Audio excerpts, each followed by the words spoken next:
ETF index mutual funds నేర్చుకుని stock మార్కెట్లో రాణించాలనుకుంటున్నారా? వెంటనే ఈ నెంబర్కి కాల్ చేయండి. నమస్తే రమగారు. నమస్తే జయ. రమగారు, మనం గతంలో ఒక వీడియో చేసామండి, త్వరగా నిద్ర పట్టాలంటే ఏం చేయాలని కదా. చాలా మంచి మంచి విషయాలు చెప్పారు మీరు. అయితే ఈ రోజు ఏంటంటే, పడుకునే ముందు మనం ఎలాంటి పనులు చేస్తే ప్రశాంతంగా నిద్ర పడుతుంది? నిద్ర పట్టడానికి చిట్కాలు కాదు, పడుకునే ముందు ఏం చేయాలి అది. పడుకునే ముందు ఏం చేయాలి అంటే, ప్రధానంగా స్క్రీన్ ఆపేయాలి ఒక అరగంట ముందు. అది ఇదివరకు చెప్పుకున్నాం. మామూలుగానే మనం ఏం చూసి ఏం ఆలోచించి పడుకుంటామో అదే మనకి కళల్లో వస్తూ ఉంటాయి. అవును, మనం ఆ మూడ్స్లోనే పొద్దున్నే నిద్రలేస్తాం. ఇది మనకు తెలిసిందే కదా. ఆ మూడు కంటిన్యూ అవుతుంది రమగారు, మార్నింగ్ లేసే వరకు మూడు కంటిన్యూ అవుతుంది. పోట్లాడుకుని పడుకున్నాం అనుకో, నిద్ర పట్టదు పట్టదు పట్టదు పట్టదు పట్టదు, ఎప్పటికో నిద్ర పడుతుంది. కలతగా ఏదో పరిగెడుతున్నట్టు, పారిపోతున్నట్టు, ఏవో శిథిలాలయాలు కనపడతాయి, గుడిసెలు కనపడతాయి, ఏమిటో కనిపిస్తాయి కల్లో. హైరానగా బేజారుగా ఉంటుంది. పొద్దున ఇలా ఎందుకు లేస్తాం, ఇలాగే లేస్తాం, మూతి అలాగే ఉండిపోతుంది. ఏ మూతితో పడుకున్నామో అదే మూతితోటి లేస్తాం. మొహంలో మార్పు ఏముంది? మూతి కిందకుందా పైకుందా అనే దాన్ని బట్టి కదా నవ్వొచ్చేది మనకి కదా. అవునా కాదా? న్యాచురల్లీ. అందుకని పడుకునే ముందు పోట్లాడకూడదు. కానీ నిజంగా మీరు టీచింగ్ ప్రొఫెషన్కి కరెక్టే ఆప్టే రమగారు. మీ ఎగ్జాంపుల్స్ సూపర్. పోట్లాడద్దు నైట్. రైట్. తప్పకుండా బుక్ రీడింగ్ అలవరుచుకోండి.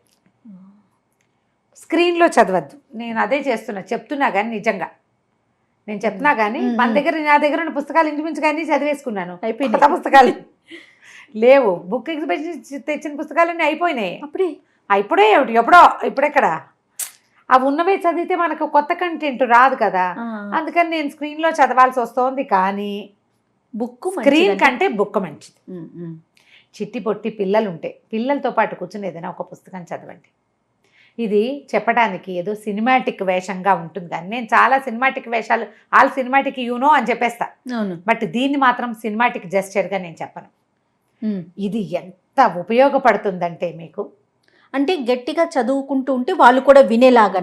పిల్లాడి కథ మనం పైకి రీడ్ ఎలా ఉండి చదువుతాం, కథ చెప్తాం మామూలుగా కదా. ఇప్పుడు లేటెస్ట్ ఈ కాలంలో పద్ధతి ఏంటంటే, ఇది అమెరికన్ ఐడియా అయినప్పటికీ కథలు చెప్పడం మన పాత ఐడియా.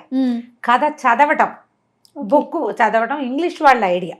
ఏంటి రమగారు ఉపయోగం ఏంటంటారు? దానివల్ల ఉపయోగం ఏంటంటే, పిల్లలు మన వాయిస్కి అలవాటుగా ఉంటారు. తర్వాత లాంగ్వేజ్ స్కిల్స్ బాగా వస్తాయి. మనం చదువుతుంటే వాళ్ళకి అర్థమవుతుంది కదా.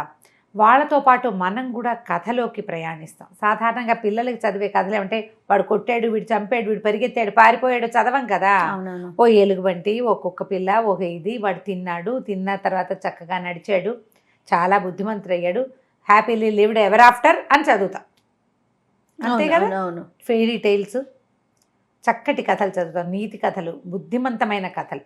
వాటిల్లోకి ప్రయాణించేసరికల్లా మన బుద్ధి ఎలా అవుతుంది? ఒక సాఫ్ట్ జోన్లోకి వెళ్ళిపోతుంది. అది వాళ్ళకి మంచిది, మనకి మంచిది. వాళ్ళ కోసం ఓ కథ చదవండి. 10-12 ఏళ్ళు వచ్చే వరకు కూడా పిల్లల కోసం చదవచ్చు. పిల్లలకు కూడా బుక్ రీడింగ్ అలవాటు అవుతుంది. పడుకునే ముందు పుస్తకం రీడ్ చేసి పడుకుంటే బ్రెయిన్కి చాలా మంచిది. స్క్రీన్ కాకుండా ట్రై చేయండి కనీసం. ఓకే, కిండల్ కొని ఇచ్చేస్తే పిల్లలు నావెల్స్ చదివేసుకుంటారు, కథలు చదివేసుకుంటారు, బాగానే ఉంటుంది. పుస్తకాలు కూడా కొంటూ ఉండండి. ఓకే. తర్వాత పడుకునే ముందు చక్కగా ఒక గ్లాస్ వేడి పాలు, హాట్ వాటరు కూడా తాగొచ్చు. హాట్ వాటరు మన హెర్బల్ టీ లాంటిది ఏదైనా ఘాట్ అయినది హైరానగా ఏదో వేసి కాకుండా సింపుల్, ఒక చిక్కటి సన్నటి వాసన వచ్చేది వేడి నీళ్ళల్లో ఒక దాల్చిన చెక్క వేసుకున్నాం. తర్వాత ఏమో ఒక పుదీనా ఆకు, ఒక బంచ్ ఒక్క ఆకు కాదు, మన తులసి దళంలాగా ఒక దళంలాగా ఉంటుంది, తలకాయ తుంచుతాం కదా, 1 or 2 వేసి ఒక కప్పు వేడి నీళ్ళు తాగండి. ఇది నిద్ర బాగా పట్టిస్తుంది, కూల్గా ఉంచుతుంది బ్రెయిన్ని, పొట్టకి మంచిది, ఆరోగ్యానికి చాలా ఉపయోగపడే అలవాటు. మామూలుగా మనకున్న గుడ్ హ్యాబిట్స్లో ఇవి కూడా ఉంటే మంచిది. లేకపోతే వీలు వెంబడి ఒక్కొక్కటి అలవాటు చేసుకోండి. ఇంట్లో ఉన్న వాళ్ళందరికీ పిల్లలకి వేడి పాలు ఇవ్వండి. పెద్దవాళ్ళు ఓపిక లేని వాళ్ళకు కూడా వేడి పాలు ఇచ్చేయండి. ఓపిక ఉండి శుభ్రంగా మనకు మళ్ళీ బాగున్న వాళ్ళు ఒక గ్లాసు వేడి నీళ్ళు తాగండి. వెయిట్ రిడక్షన్కి పనిచేస్తుంది, బ్రెయిన్కి మంచిది, పొట్టకి మంచిది, అన్నిటికీ మంచిది. ఒక అలవాటు. దాంతోపాటు పడుకునే ముందు అన్ని 4 పనులు చేసుకుంటాం. పాలు తోడుపెట్టడాలు, ఏదో స్టవ్ సరి చేసుకోవటాలు, వాకిలి తలుపులు వేయటాలు, తాళాలు వేయటాలు, అన్ని గ్రిల్స్ సెట్ చేసామా లేదా, కర్టెన్లు వేసుకోవటమో తీసుకోవటమో, పిల్లలందరికీ దుప్పట్లు ఉన్నాయి లేదా, ఇవన్నీ చూసుకుంటాం కదా. చూస్తామా? దానికి ఒక 10-15 నిమిషాలు టైం స్పెండ్ చేస్తాం. దాంతోపాటు దైవ ప్రార్థన చేసుకోవటం ఏదైనా ఒకటి. కళ్ళు మూసుకుని ఇష్ట దైవం, నీకు అమ్మా నాన్ననే ఇష్టం, దైవం మీద ప్రీతి లేదు అనుకోండి, అమ్మా నాన్నని తలుచుకోండి, ప్రే చేయటం. దీంతోపాటు ఒక మంచి హ్యాబిట్ ఒకటి ఇవాళ ఇంట్రడ్యూస్ చేయాలనుకుంటున్నాను జయ. ఏమీ చేయకుండా ఉండటం. చెడ్డ పన ఏ పని చేయొద్దు, చెడ్డ లేదు మంచి లేదు. బ్రెయిన్ని ఖాళీగా ఉంచటం, వ్యక్తి చేత్తో పని కాదు. ఈ బ్రెయిన్ని ఖాళీగా ఉంచటం అనేది ఒక అలవాటు చేసుకోవాల్సిన ప్రక్రియ. ఇప్పుడు మనం ఏం చేస్తామంటే ఆఫీస్లో హైరాన్గా ఉందనుకోండి, అంటే కొంచెం కన్ఫ్యూజన్గా ఉంటుంది, కానీ సరిగ్గా వినండి, బాగా ఆలోచించండి. నేను చెప్పేది వినటం కంటే విని మీరు ఆలోచించుకుంటే మీకు బాగా అర్థమవుతుంది. మంచి ఆఫీస్లో హైరాన్ హెక్టిక్ పని, ఇంటికి రాగానే మన బిహేవియర్ ఎలా ఉంటుంది దాన్ని ప్రతిబింబిస్తుంది. ఓకే, ఖచ్చితంగా. ఇంట్లో చెడామడా పోట్లాడి కారు తీసుకుని బయటకు వెళ్తారు, లేదా బండి తీసుకుని బయటకు వెళ్తారు. మన డ్రైవ్ ఎలా ఉంటుంది, ఇది ఇక్కడ గొడవ దీని మీద ప్రతిబింబిస్తుంది కదా. ఆఫీసులో చాలా ప్రెషర్, లేదా వ్యాపారంలో చాలా ప్రెషర్లు, డబ్బులు టైటు, అక్కడ ఇరుక్కుపోయినాయి, ప్రెషర్ తల పగిలిపోతూ ఉంటుంది. ఆ ప్రెషర్తో మీరు డ్రైవ్ చేస్తే ప్రమాదం. ఇంటికి వస్తే గొడవ, నీ గోల ఏంటి, నేను చచ్చిపోతుంటే మాకు కూడా చెప్తే మాకు అర్థమవుతుందంటారు ఆడవాళ్ళు. ఆ ప్రెషర్ వాళ్ళు కూడా తీసుకుని వాళ్ళు హైరాన్ పడతారు. ప్రెషర్ఫుల్గా ఉండే జీవితంలో ఉన్న వాళ్ళందరూ ఆడ మగ కూడా, ఇది విద్యార్థి దశ నుంచి కూడా అలవాటు చేసుకోవాలి. విద్యార్థులు నేర్చుకోండి. యంగ్స్టర్స్ మనల్ని చూసేవాళ్ళు చాలామంది ఉన్నారు కదా, పెద్దవాళ్ళు అలవర్చుకోవడానికి ట్రై చేయండి. బ్రెయిన్ని ఖాళీ చేసేయటం, ఏమీ ఆలోచించకుండా, ఏది గుర్తు చేసుకోకుండా ఉండగలమా లేదా చెక్ చేసుకోండి. ఒక టైం పెట్టుకోమంటారా? ఈ పడుకునే ముందు చేయాలి అది. ఓకే. బ్రెయిన్ని ఖాళీగా ఉంచాలంటే ఎలా కుదురుతుంది? ఆలోచనలు వచ్చేస్తుంటాయి. దేవుడి దగ్గర కూర్చున్నా సడన్గా అది ఎక్కడ పెట్టాం గుర్తొస్తూ ఉంటుంది. గుళ్ళోకి వెళ్ళి కూడా గుండెలో మనకి కాన్సన్ట్రేషన్ ఉండదు. ఇప్పుడు ఏం చేయాలంటే నా బ్రెయిన్ని ఖాళీ చేసుకోవాలి. నా పొద్దుటి ప్రెషరు, రేపు నేను చేయవలసిన స్కెడ్యూల్ అవి ఏం వద్దు, నాకు 5 నిమిషాలు చేయండి చాలు. అది అసలు 5 నిమిషాలు మనం ఉండగలమా? 1 మినిట్ ఉంటే అది గంటలాగా అనిపిస్తుంది. మామూలుగా మనం టెన్షన్ తీర్చుకోవడానికి ఏం చేస్తాం, ఇది వరకు చెప్పాం. మన పాత సంఘటనలన్నీ ఒక్కొక్కటి జ్ఞాపకం చేసుకోండి. ఆ రోజు నేను అక్కడికి వెళ్ళాను, తర్వాత ఎక్కడికి వెళ్ళా, తర్వాత ఏం చేశా, వాళ్ళు నేను ఏం బట్టలు కట్టుకున్నాను, ఇలాంటివి ఆలోచించి చిన్నప్పటి మొహాలు జ్ఞాపకం చేసుకుంటూ ఉంటే బ్రెయిన్ ఫ్రీ అయిపోతుంది, టెన్షన్ తీరిపోతుంది. ఇలాగా ఏది చేయకుండా బ్రెయిన్ని ఖాళీ చేయటం అనేది కూడా ఒక ప్రక్రియ, కష్టమైన ప్రక్రియ అండి. కానీ మీకు ఎంత ఉపయోగపడుతుందో, నేనేం చేస్తున్నానో చెప్తా. ఇది నేను ప్రాక్టీస్ చేయకుండా కొన్ని విషయాలు అసలు చెప్పని చేయ, ఆఖరికి వంటలు కూడా ఇంట్లో ఒకసారి చేసి వస్తాను నేను. అవునండి. నాకు చాలా అనుమానంగా ఉంటుంది. కళ్ళు మూసుకున్నాం అనుకో, కళ్ళు మూసుకుని రెప్పని చూడటానికి ట్రై చేయండి. నువ్వు ట్రై చేయి. ఎస్. నీకేం కనపడుతుంది? ఏవేవేవో అస్పష్టమైన రూపాలుగా అది ఇదిగా వెళ్ళిపోతుందా? అవునండి, వెళ్తుంది. 2-3 సార్లు చేశాక 4వసారి నీకేం కనపడదు. ఓకే. వెలుగే ఉంటుంది. రెప్పల రంగు, రెప్పల్లోకి దూసుకు రాబోతున్నటువంటి వెలుతురు మన లైటర్ షేడ్, లైట్ కింద ఉన్నాను కదా, నాకు ఆ షేడ్ తెలుస్తుంది అంతే. అదే తెలుస్తుంది. మెల్లిగా ఇలా చేస్తే మీకు ఇది ప్రాక్టీస్ అవుతుంది. నేను కూడా పడుకునేటప్పుడు ఏదో విసుగ్గా, చిరాగ్గా, రకరకాల భావావేశాలతో పడుకుంటూ ఉంటాను.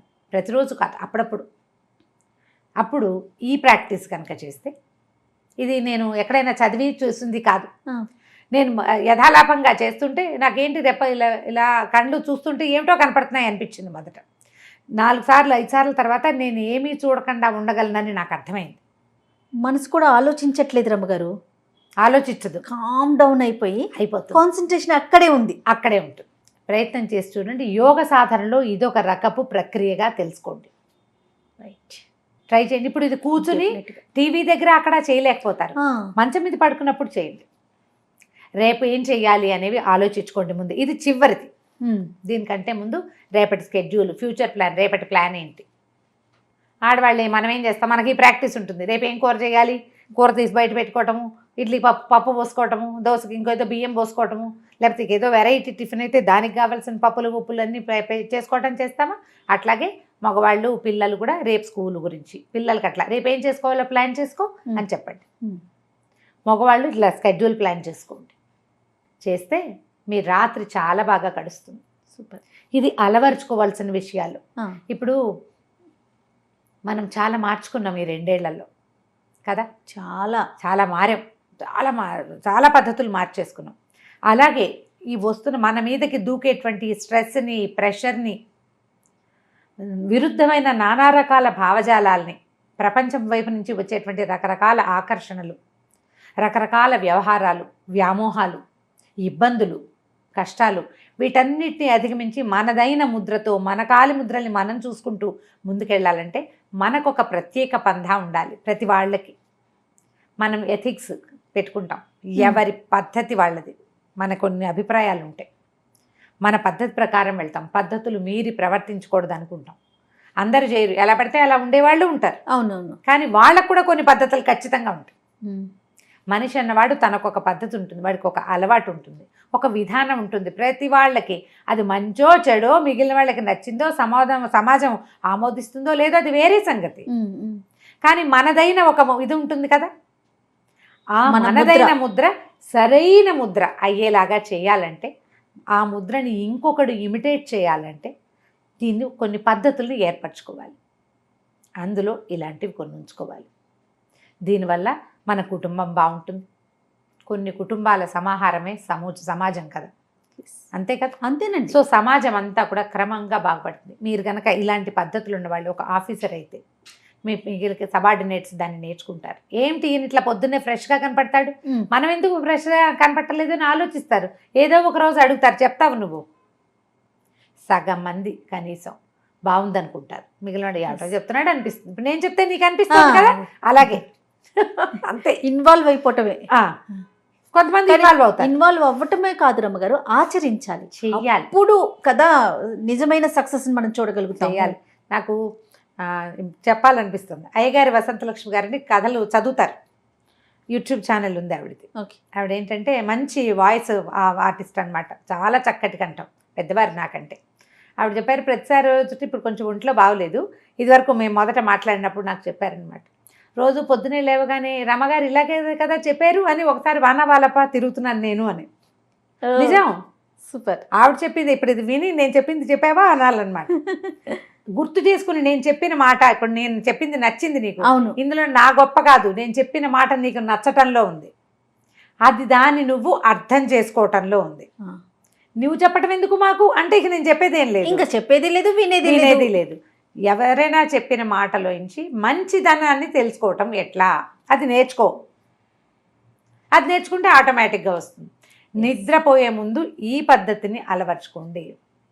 పడుకోగానే ఈ మొత్తం ప్రెషర్ అంతా పక్కకు తీసేయండి, కంటిరెప్పలను చూడడం మొదలుపెట్టండి. నిద్ర ఆటోమేటిక్గా వస్తుంది.